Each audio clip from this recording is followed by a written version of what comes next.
তাহলে আমি বেকারত্ব দূরীকরণের জন্য ধামরাট মতিতলা আমাদের ধান এবং আমের ক্ষেত আম একসঙ্গে পাকে আম জাতকরণ না করার জন্য আম চাষিরা খুব দুর্ভোগ পায়।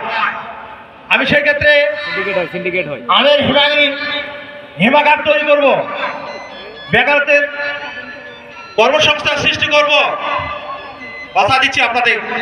আমি শিল্প কারখানা নিয়ে আসবো, বেকারত্ব দূর করব।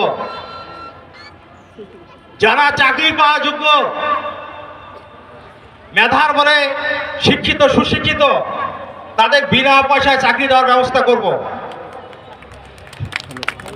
কোন স্কুলের কমিটি বা অন্য কোনো চাকরি জায়গায় কেউ যদি কোনো প্রার্থীর 1টি টাকা ঘুষ নেয়, তাহলে তা থেকে 12টার খবর পড়ে শোনাবো।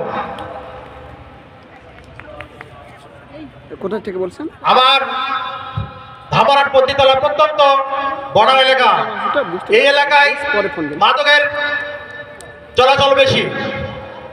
জনগণের ভোটে আমি নির্বাচিত যদি হয়, মাদক জিরো টলারেন্স নিয়ে আসবো ইনশাল্লাহ। ধামরাট পতিতলায় 2টি থানায় যত সামান্য পুলিশ অফিসার আছেন, পুলিশ কনস্টেবল আছেন, এদের দ্বারাই এতগুলো জনগণের 3,72,000 মতো ভোট, এতগুলো লোককে দেখাশোনা এদের জন্য অসম্ভব। এই জন্য প্রত্যেকটা নাগরিক, প্রত্যেকটা জনগণকে দায়িত্ব নিতে হবে। প্রত্যেকেই যদি আমরা এই প্রশাসনকে সহযোগিতা করি, আমরা এই মাদকের বিরুদ্ধে রুখে দাঁড়াই, তাহলে এই মাদক জিরো টলারেন্স সম্ভব হবে।